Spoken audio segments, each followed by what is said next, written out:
Capítulo 3009 Momentos sobrepostos. Parte 1. A árvore do mundo sabia de muitas coisas, mas como Teca havia descoberto a localização da franja e como ele havia entrado não estava entre elas.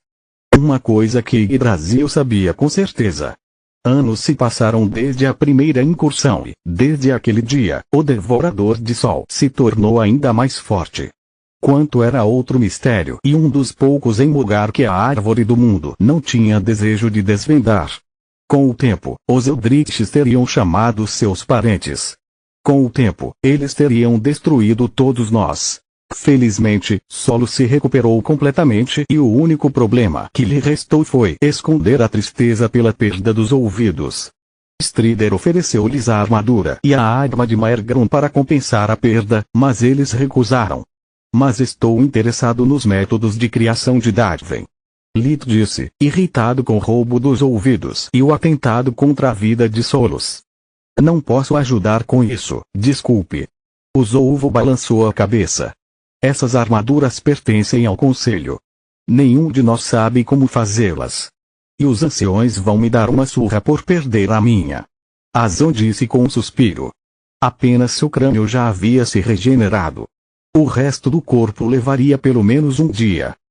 Olha, eu sei que não é muito, mas eu quero me desculpar com vocês de novo. Strider ofereceu a mão a Lit e ele prontamente a apertou. Vocês têm minha palavra de que usarei todas as conexões que eu tiver para encontrar aqueles caras estranhos. Eles quase mataram Ruta e eu considero vocês solos membros honorários da minha equipe. Ninguém põe as mãos nos meus camaradas e vive para contar a história. Ninguém. O Zolvo disse com um rosnado baixo, seus olhos reduzidos a fendas ardentes de mana violeta. Obrigado. Lita sentiu, qualquer oferta de ajuda era bem-vinda. Principalmente porque dessa forma ele não ficaria em dívida com o Conselho nem se envolveria em suas jogadas de poder. Se você descobrir algo ou precisar de ajuda, não hesite em me contatar.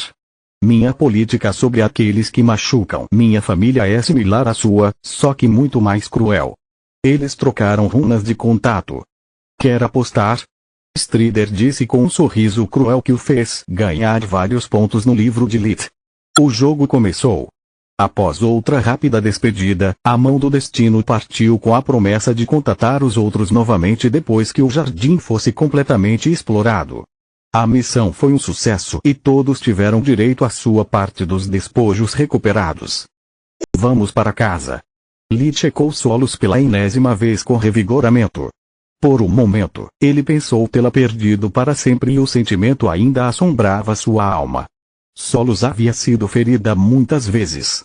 Contra os Odin, ela havia sido ferida tão profundamente que sua consciência havia sido atraída para o espaço mental, e seu elo mental foi cortado. Mas mesmo assim ele ainda conseguia sentir o vínculo deles e não havia nenhum corpo que ele pudesse ver. De volta ao templo, o vínculo deles desapareceu brevemente e Lee testemunhou a luz abandonando os olhos de Solos, assim como aconteceu com Jormung e Gloria. Isso desencadeou todos os seus traumas passados mais uma vez. Por alguma razão, a cena do assassino esfaqueando-a era tão familiar quanto assustadora, mas ele não conseguia entender o porquê. Você pode vir conosco, se quiser.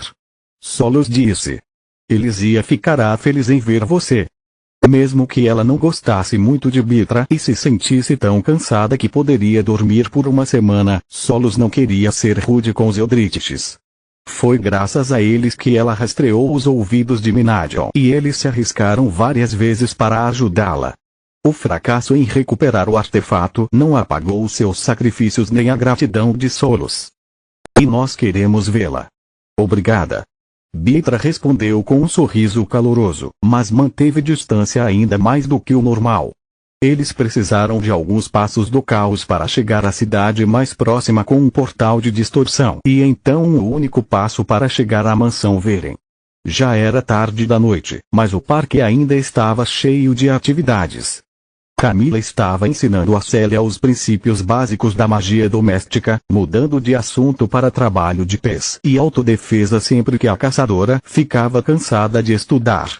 Célia não era uma guerreira, mas depois de uma vida passada na floresta, ela era tão ágil quanto um gato e tinha excelente coordenação olho-mão.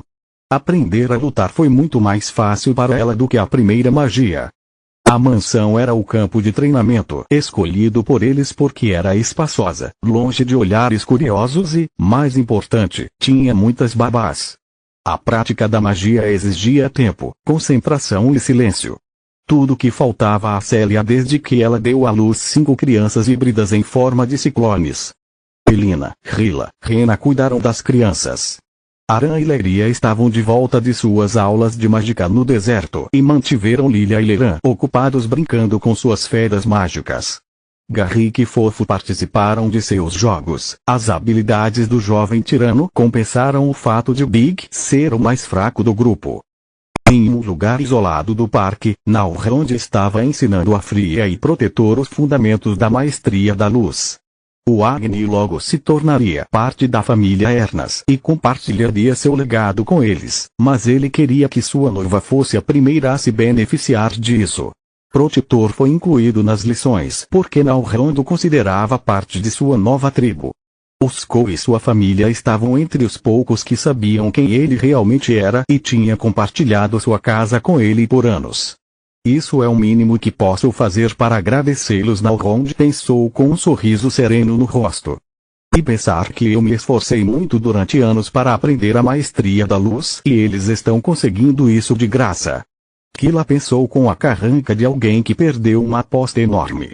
Nada do que Nalrond estava explicando era novo para ela, apenas mais simples e fácil de entender.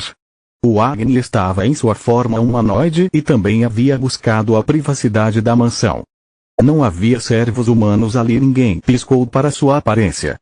Nalrond ainda não tinha se acostumado com seu novo corpo e usar escultura corporal para assumir sua forma humana anterior parecia estranho. Elisia e Valeron brincaram com Solkar, Surin e Manoar, o segundo. Depois do primeiro encontro para brincar, muitos outros se seguiram. Interagir com outras crianças provou ser mais interessante para o híbrido dríade humano do que suas tentativas de fuga habituais. Ferir também estava em boa companhia. Ela tinha a mesma idade de Falco, Terion e Leinart, os trigêmeos de Rena. Não acredito que temos um pequeno exército de magos aqui. Elina riu enquanto observava as crianças de todas as idades usando magia em suas brincadeiras. Não acredito que finalmente posso passar minhas tardes relaxando em vez de correr pela casa para ter certeza de que não estão colocando fogo nela. Rena gemeu, servindo-se de uma xícara de chá forte com propriedades relaxantes. Devíamos ter feito isso antes. Fenrir e os trigêmeos tocaram sob a supervisão estrita dos Fomor e das servas, Opia e Vila. Capítulo 3010 Momentos sobrepostos, Parte 2. Rila usou seus olhos para anular qualquer feitiço que pudesse ter ferido uma das crianças, enquanto as servas, com seus corpos despertos, conseguiam conter com segurança a jovem Skoll quando ela fazia birra. Quando Lit e os outros chegaram, bastou uma olhada em seus rostos para perceber que algo ruim havia acontecido. Bem-vinda de volta, querida. Elina se levantou para encontrá-los. Está tudo bem? Você terminou a investigação. Lita estava franzindo testa mais do que o normal, mas Solos preocupava Elina mais. Seu rosto estava verde pálido e seu sorriso se contraiu como se ela pudesse desmoronar a qualquer momento. É uma longa história, mãe. Solos respondeu, não querendo chatear Elina e assustar as crianças. Infelizmente, pegamos nosso homem, mas falhamos. Nenhum brinquedo novo para mim. Dia. Antes que Elina pudesse fazer outra pergunta, Elisia reconheceu seu pai e voou para alcançá-lo. Com sua forma atarracada de Tiamat e suas asas curtas, os movimentos da menina eram desajeitados e desajeitados. No entanto, seus esforços genuínos a tornavam adorável aos olhos dos membros da família. Babá? Elisia parou no meio do caminho, sentindo o cheiro estranho de Solos e sua angústia. A menina mudou de alvo e caiu entre os braços de Solos com a graça de um saco de batatas. Não, babá, querida. Eu não sou má. Solos abraçou Elisia com força, encontrando conforto em seu calor e na maciez de seu pequeno corpo. Me chame de Solos, tia, mas não babá, por favor. Eu não aguento. Hoje não. Babá? Elisia agarrou a camisa de Solos e envolveu suas asas em volta de Solos no que era o melhor abraço que ela poderia oferecer. Elisia não estava acostumada a ver Solos chateada e queria consolá-la como Solos sempre fazia com ela. Estou bem, querida. Não se preocupe. A voz de Solos falhava a cada palavra que ela falava e logo ela estava afungando. Ela se manteve firme até aquele momento, mas a visão da mansão, sua família e o abraço de Elisia foram mais do que Solos conseguiu suportar. Cheguei tão perto de perder todos eles. Cheguei tão perto de perder tudo de novo. O fungar se transformou em soluço quando a sensação da faca perfurando seu coração pelas costas se sobrepôs à lembrança do chifre de Bitra matando-a. Os dois eventos estavam separados por séculos, mas a surpresa, o choque e o desamparo que ela havia experimentado enquanto sua vida se esvaía eram os mesmos. O espaço selado a havia isolado de Lith, fazendo Solos pensar que ela teria morrido sozinha mais uma vez. O trauma antigo e recente pesava em sua mente, esmagando o espírito de Solos em pó fino. Elisia riu, sorriu e fez tudo o que normalmente deixava os adultos felizes, mas nada funcionou. Solos continuou chorando mais forte até que a menina se juntou a ela. Lith deu um passo para trás, gesticulando para que Bitra e Zoret fizessem o mesmo. Se eu chegar perto, nosso vínculo a ajudará, mas também reforçará nossa codependência. No entanto, se eu deixá-la sozinha, vou me sentir um idiota. Não há movimento certo. Lita estava fervendo de dor e raiva, desejando encontrar aqueles que roubaram os ouvidos e dar a eles uma morte excruciante. Tem certeza de que não quer que eu vá embora? Bitra sussurrou, apesar de já ter colocado um feitiço de silêncio no lugar.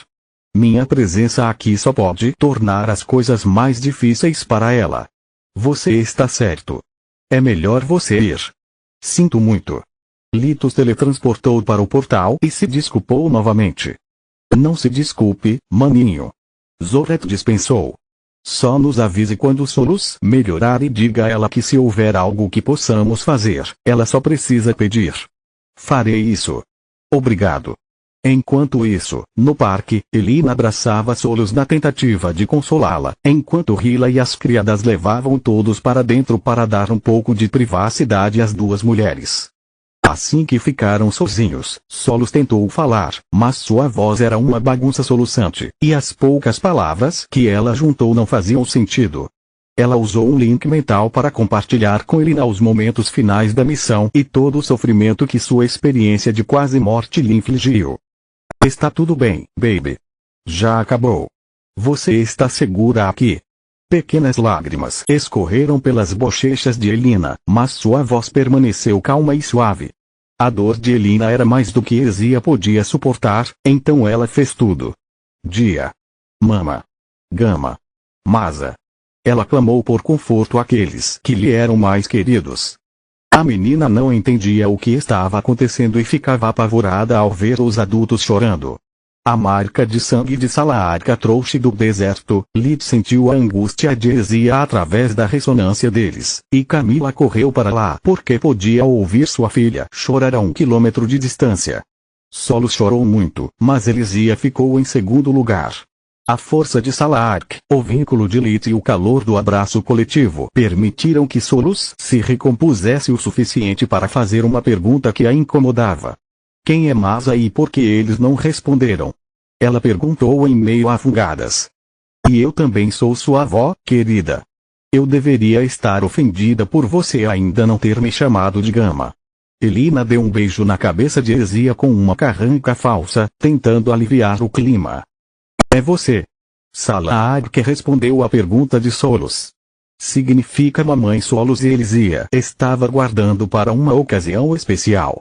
E com ocasião especial eu quero dizer para conseguir o que ela queria de você na próxima vez que você dissesse não para ela. Tal pai, tal filha. Solos meio soluçou e meio riu. Sinto muito. Não sei a quem Lith puxou. Nós o criamos melhor do que isso. Elina riu também. Camila ficou um pouco chateada com a nova palavra bebê, mas ela superou isso rapidamente. É normal. Solos passa muito tempo com Elisia e anima. É como se Tista chamasse Rena de mãe quando ela era pequena e eu achasse que Zinha era minha mãe porque ela passava todo o tempo comigo, ela pensou, mas um toque de aborrecimento permaneceu no fundo de sua mente. Diga isso de novo. Solos beijou Elisia. Diga Masa. Maçã. Masa. Ninguém mais estava chorando, então a menina tentou novamente. Obrigada. Solos caiu de joelhos. Ela ainda estava chorando, mas agora estava mais alegre. Estou em casa, querida, e vim para ficar. Na manhã seguinte, Camila e Lita acordaram primeiro, deixando Solos dormir com Elisia. Depois de saber de tudo o que aconteceu dentro do Garden, Camila concordou em fazer uma festa do pijama em família. Eu não quero estar aqui. Tenho coisas melhores para fazer do que perder meu tempo dormindo. Legain resmungou. A festa do pijama incluiu ele, Salark, Elina e Haas, todos dormindo em camas diferentes no mesmo quarto. Adria. Elisia falou a língua do dragão para o avô, que Legain havia tornado a segunda mais fácil de pronunciar para um bebê de sua ninhada de propósito. Mudei de ideia. Ele disse com um sorriso maroto enquanto Haas e Overlord o encaravam com o senho franzido. Então, eu tenho que te arrastar até aqui à força e ela precisa apenas de uma palavra para te convencer a ficar? A aura de Salark iluminou a sala com raiva. Bem, sim. Elisia é muito mais fofa e gentil do que você. Não importa a forma que você tome, você é um bruto por dentro tanto quanto é por fora. Legain deu de ombros. Continua no próximo vídeo.